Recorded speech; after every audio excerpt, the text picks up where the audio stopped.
Hi, எல்லோரும் எப்படி இருக்கீங்க? நாளைக்கு மே 12 என்ன ஸ்பெஷல்? Mother's day. இந்த உலகத்தில் எவ்வளோ உறவு வந்து போனாலும் நம்மளுக்காக எந்த ஒரு எதிர்பார்ப்பும் இல்லாமல் கூட நிற்கிறவங்க தான் நம்ம அம்மா. எவ்வளோ தான் டென்ஷன், ஸ்ட்ரெஸ், சண்டை, ஒர்க் ப்ரெஷர் எல்லாம் நம்மளை சுற்றி இருந்தாலும் அம்மா மடி is our safe space. And blessed are those who still have our அம்மாஸ் with us. ஸோ இருக்கும்போதே அவங்கள எவ்வளோ ஹாப்பியாக வச்சுக்க முடியுமோ ட்ரை பண்ணுங்கள். Give her more and more reasons to smile. And to all the mothers around the world, happy mother's day. சரி, இன்றைய குரல் பார்ப்போமா? பொருட்பால்லேருந்து தான் இன்றைக்கி நம்ம ஒரு குரல் பார்க்க போகிறோம். அடுத்தது காட்டும் பளிங்கு போல் நெஞ்சம், கடுத்தது காட்டும் முகம். பளிங்குன்னா crystal.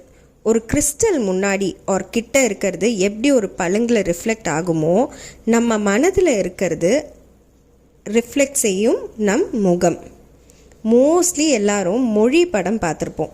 Such a feel good movie with Jo ma'am, my childhood crush Prithviraj, Prakash Raj sir, Swarnamalya ma'am and many others. அதில் ஹீரோயினுக்கு பேச்சு வராது. பட் அவங்க மனசில் இருக்கிற ஒவ்வொரு எமோஷன், அழுகையாக இருக்கட்டும், கோபம், சோகம், சந்தோஷமாக இருக்கட்டும், எல்லாமே அவங்க முகத்தில் எக்ஸ்ப்ரெஷன் வழியாக வெளிப்படுத்துவாங்க. So face is the index of mind. நம்ம மைண்டில் என்ன ஃபீட் பண்ணுறோமோ அது நம்ம ஃபேஸில் எக்ஸ்ப்ரெஷனாக காட்டிடும்.